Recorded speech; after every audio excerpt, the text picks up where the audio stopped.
Sounds good. Go ahead and hit record. Oh, yeah, I see. We're live. Evan Hutchins, sitting out here in Swanville. Thanks to everybody for joining us. We are our host tonight, virtual host, is Laura Lougheed. I thought Chris might have been there somewhere, but I don't see Chris. He's on a Zoom, so hopefully he can join us.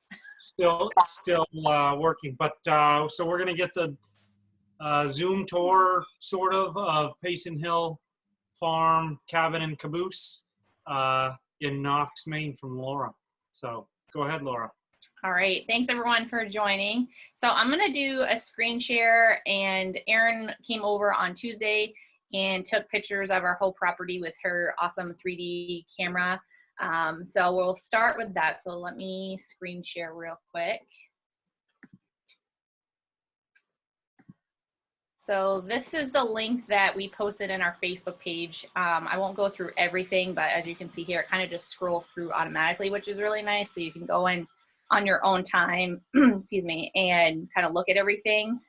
Everything that you see pretty much was gifted to us by the previous owners. So we really walked into this property not doing anything. Let's see, my computer is pretty old. It's a Mac, but yeah, so like all these furnishings came with when we bought the property, which is really awesome.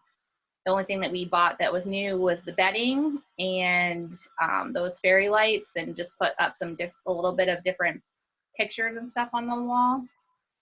So that's the inside of the cabin. You can look at that more. Then this deck area connects both of the spaces. And then we go into the caboose.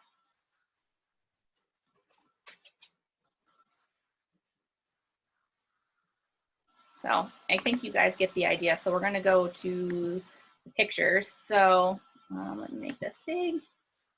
This one is a little bit fuzzy, but as you can see, picture was taken in 2007. So you can see me and Alana there and our three little cousins. And this one here just turned 20. This one is 22, and this one is 21. So it's just crazy that, 13 years ago, we stayed here as a family. And so my aunt is right here. Her and my uncle are in the military, so they needed to come up to Maine for Alana's high school graduation, and Evan's, because Alana and Evan were together then, which is crazy to think that. So they needed somewhere to stay, and we stayed at this property. And I wouldn't have known, 13 years later, that I would own this property. Mm-hmm. So a little bit of history, I guess, about this is that in June of last year, Chris is like, we've been looking for houses. We weren't like totally serious, but kind of serious. And Chris is like, ooh, the farm up the road went up for sale. Want to go see it? And I was like, no, because right across from the Voc school, there is like an old chicken barn. And I was like, no, I'm not owning a farm. And he got so defeated. He goes, oh, well, it's the one that has the caboose on it. And I said, that's not a farm. And so I was like, we stayed there. He's like, no, you didn't. I'm like, yeah, we did. And so we saw the listing on Sunday, made an appointment on Monday, and put an offer in on Tuesday. So it went really quick. And Jim and Cheryl obviously remembered my family, and they were so excited that we knew exactly what the property was, like that we had stayed here. And so they really wanted us to have it, and we were the only people to put an offer in. A long, crazy story with the bank, and we didn't end up closing until October. So we are pretty new to the farm, and I'll just scroll through some pictures, and then I'll answer any questions. So this is 1997. So Cheryl's in the middle, and their two daughters, Becky and Jenny, and they knew that they wanted to put something down behind their property, but they didn't know what. And they were driving out in Mount View area and saw this caboose and saw the for sale signs. So they called the number and they said, what's the story with this caboose? And the lady said, well, I guess she won it in a hand of poker, but in this hand of poker, she also lost her motorcycle. So her husband was like really mad at her. And so she said, I just need to sell it and get rid of it. And so they kind of were hemming and hawing about it. and they decided that they were going to buy this caboose. And they needed to figure out how to get it to its final resting places. So they contacted this guy, and he put it on like a house trailer. He hauls house trailers. He's like, yeah, I've never done it before, but how bad can it be? So that's him loading up the caboose. And as you can tell, I'll go back one picture, sorry, that this was an old railroad cart or caboose cart from the Maine Central Railroad. It was working up until, I don't think Jim gave us the information of when it stopped working, but it was a working caboose for the Maine Central Railroad. So they got it loaded, and this is it getting put onto the property. And somewhere, oh, I guess I didn't load it, I'm sorry. So Jim actually made, you can probably see it in Aaron's 3D tour, but Jim was in the military and he was an engineer, and he actually custom built railroad tracks for the caboose to lay on. So a lot of our guests are like, wow, there was a train track here before. We're like, no, like Jim built this. So he built the railroad tracks that the caboose sits on. And then this is what it looked like after they, did some of the renovations on it. So the caboose was there first, and then later they put in the cabin. And this is the only picture that I really have. Oh, there's one more. So that is what it looked like. So they did all the renovations themselves. They put all the work in, they decorated it. And then after 25 years, they decided that they had had enough, Cheryl retired from Bank of America, and they wanted to get an Airstream and go and see the country. So that's kind of it with that. I don't know if anyone has any questions right now before I continue, or good. People does it accommodate? So it fits 8 people. So the caboose has 2 sets of bunk beds. So there's 4 there. And then inside the cabin, the queen bed can fit 2. And then there's a loft area upstairs that has 2 single beds. So 8 altogether. They used to rent it out. They first started with family, and then they're like, all right, we need to make some sort of money. So Jim rented it out as a hunting camp. We own 20 acres of land here, which backs all the way up to Fry Mountain. And Fry Mountain is public hunting land. I guess it's the only one around here. So a lot of people go on Fry Mountain, and it actually pushes the deer in. So Jim said, all right, I'm going to rent it out and see what you get. And I do have of course I don't have it with me, but there's all these deer that people caught or shot over the years, and would come back year after year after year. And then eventually they decided that they were going to rent it out weekly, kind of like before Airbnb was a thing. So you would have to check in on Monday and check out on Sunday, and that's the only way that they would do the rentals. So that's what they advised us to do. But we decided, we talked to Lisa and some other people to do the Airbnb route, and we put the whole property up in October. Yeah, October. And we had like 9 rentals just that first month, which was really exciting for us. And then we had about 15 reservations for this year, and COVID happened. So we actually lost 9 people so far, which stunk because a lot of people were staying 5 to 7 days. So then I was like, what do we do? And then the governor went back and forth, and then we could open up for June for Maine residents. So I opened it up and I lowered the rates, and I have 6 bookings. So I'm not quite back up to that 9 that I had, but I'm hoping that we get there. We're just slowly trying to figure it out. It's a weird time, but I'm glad that, these 6 people that are coming are all Maine residents. So I'm hoping that Maine residents want to get out and go and see other things that we have to offer here in Maine, in Belfast, and then slowly try to get stuff back in the groove. We started a YouTube channel. With Jim and Cheryl, they really walked away from this property. We got a John Deere tractor or mower. We got all of this stuff for any livestock we would want. There's 2 horse stalls in our barn.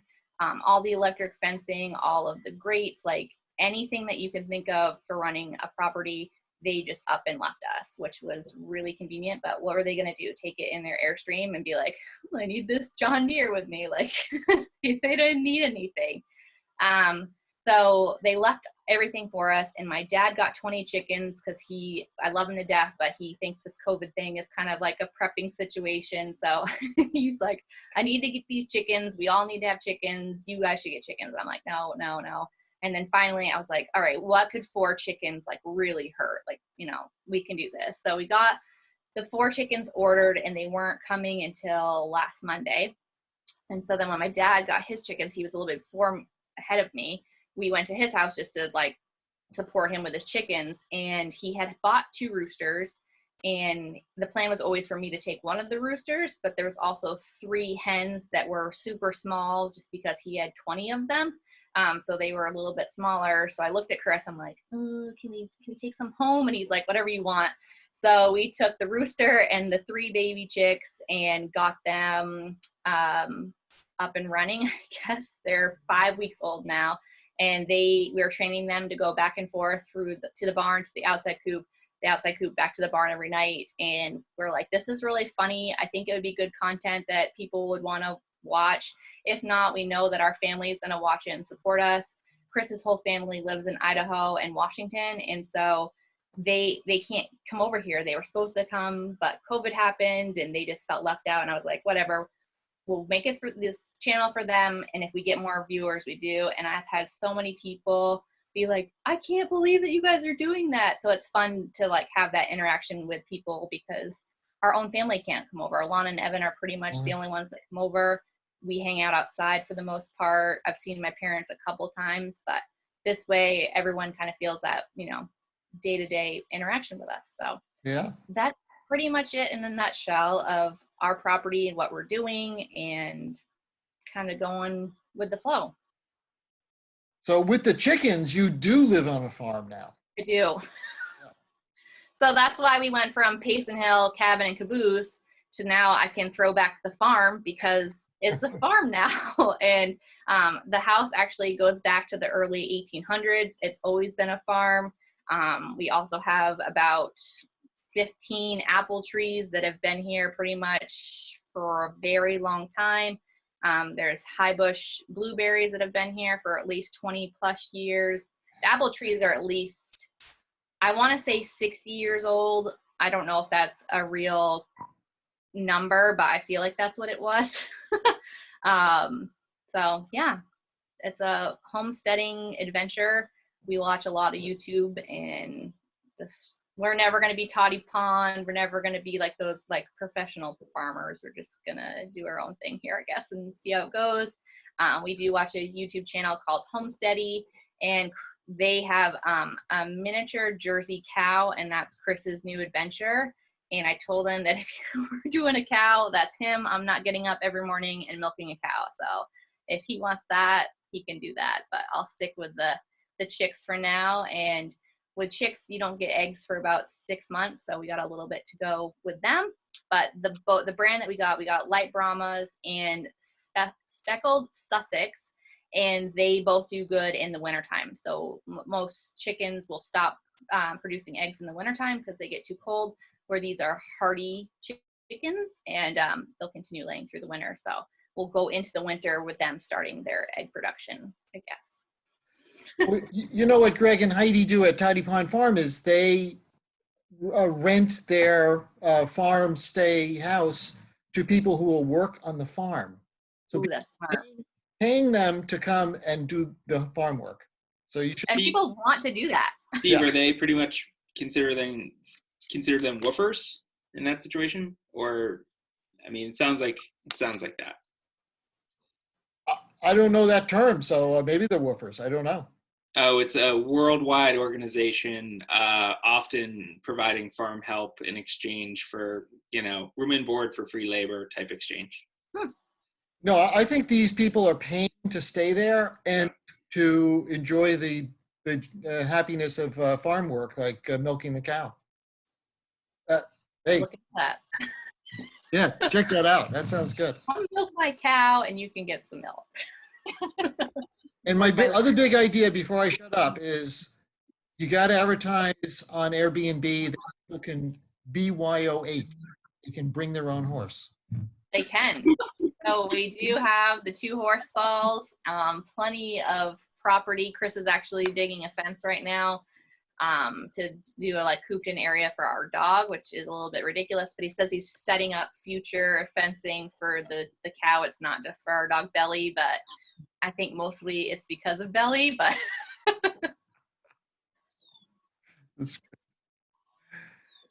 yeah, I don't know if anyone has questions or kind of straightforward. I wish that we could have been here in person so you guys could have checked it out, but I think maybe we'll try to do like a pop-up event once we can be social, because it is a really cool space. Or I don't know. I mean, Erin, she grew up across the street, and it's like that mystery of so that was super cool for me. I'm like, I've got to go see it. Because, yeah, I mean, I literally grew up across the street at Lightning's house.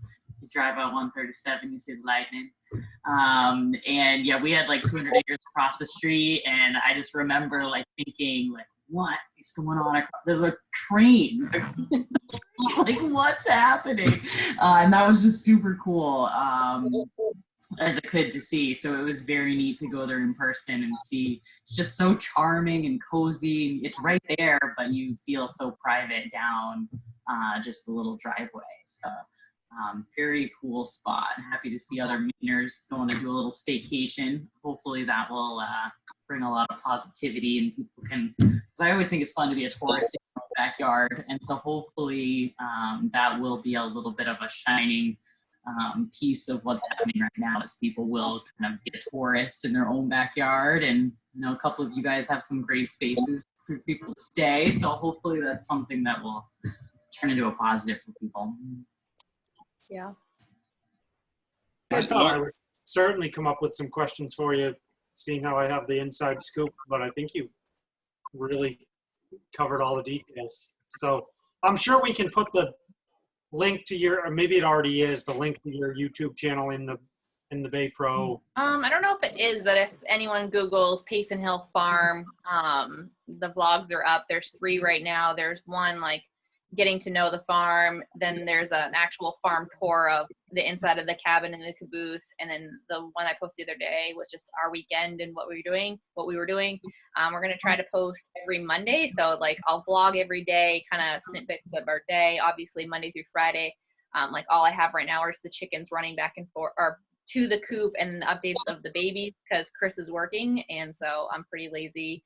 If he's working, like I don't do a lot of projects outside. So our Monday through Friday will probably be shorter than weekends. That's when we get our projects done, and then we'll upload on Monday. People probably know Ryan and Mallory Harden.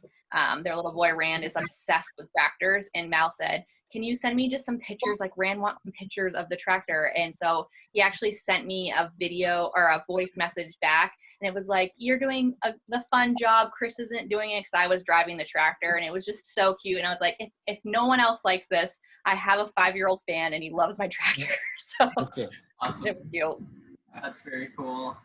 I saw it when I was there, but in the caboose you have like a map and with cute little train tickets of like where people are from.